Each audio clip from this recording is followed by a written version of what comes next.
बुरहानपुर जिले में भी भारत बंद का खासा असर देखने को मिला। ये सुप्रीम कोर्ट द्वारा आरक्षण को विभाजित करने के विरोध में निकाली गई रैलियां और बाबा साहब अंबेडकर की प्रतिमा पर पहुंचकर प्रदर्शन भी किया। बुरहानपुर में भी अनुसूचित जाति और जनजाति के युवाओं के द्वारा किया गया प्रदर्शन, जिसमें कई हद तक बुरहानपुर की दुकानें भी बंद नजर आई। वहीं एससी और एसटी के युवाओं का कहना है कि सुप्रीम कोर्ट की नीति है कि वो एससी और एसटी वर्ग को विभाजित करके उन्हें बांट दे और देश भर में डिवाइड एंड रूल लागू करे, लेकिन सुप्रीम कोर्ट का उल्लंघन तो नहीं, लेकिन विरोध जरूर दर्शा सकते हैं।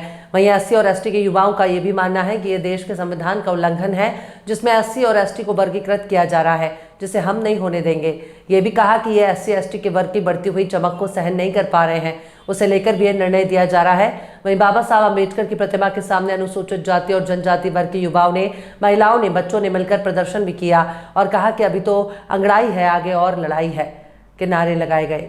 सुप्रीम कोर्ट का जो आदेश आया था एससी एसटी में उपवर्गीकरण का, उसके खिलाफ आज हम तमाम लोग यहाँ पर समाज के लोग इकट्ठित हुए और आज कलेक्टर महोदय को राष्ट्रपति के नाम ज्ञापन दिया।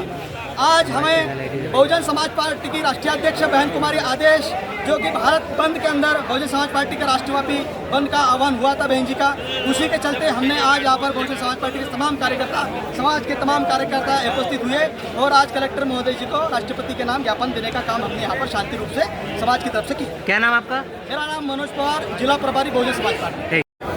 देखिए, ये मनवादी सरकार दलित विरोधी है और हमेशा विरोध करते आएगी। अब देखा गया कि 1 तारीख को जो फैसला आया था अगस्त में, वो फैसला ऐसा है कि पूरे दलित समाज और एससी एसटी समाज पूरा एक साथ आक्रोशित हो गया है। ये क्या कर रहे हैं कि हमारा होने के बाद भी हमारे से छीन के बांटने की कोशिश कर रहे हैं और अलग से यदि देना है तो अलग से दो, क्यों हमारे हिस्से का तुम छीन रहे हो? भाई हम लोग यदि आप लोगों से किस प्रकार से गलत कर रहे हो तो हमारे साथ गलत करो, और हम तो हमेशा ही भुक्तभोगी हो रहे हैं। जो कुछ हो रहा है हमारे साथ ही हो रहा है, अन्य के साथ तो कुछ होता ही नहीं। तो आज हमने भारत बंद का इसलिए आह्वान करवाया, पूरे देश भर में भारत बंद हुआ है, क्योंकि ये कानून वापस होना चाहिए, होना चाहिए, होना चाहिए। और यदि नहीं हुआ तो 11 तारीख को दिल्ली बंद हो रहा है, उस दिल्ली में हम जवाब देंगे, हमारे 17 लोग जो मरे हैं उसका भी बदला लेंगे। जय भीम, नमो बुद्धाय। अनुसूचित जाति जनजाति इसलिए आज उपस्थित हुई थी क्योंकि 1 अगस्त 2024 को सर्वोच्च न्यायालय द्वारा एक आदेश पारित किया गया है, जो कि उपवर्गीकरण और क्रिमिलेयर के पक्ष में है, और समस्त अनुसूचित जाति जनजाति इसका घोर विरोध करते हैं, इसके पक्ष में बिल्कुल नहीं। इसलिए आज भारत बंद का आह्वान किया है। आपका नाम? सचिन राडे, भारतीय बौद्ध महासभा। सबके संज्ञान में है कि 1 अगस्त को माननीय न्यायालय द्वारा जो एससी एसटी के विरोध में जो कानून लाया गया है वो गलत है, उसके विरोध प्रदर्शन पूरे देश में किया जा रहा है।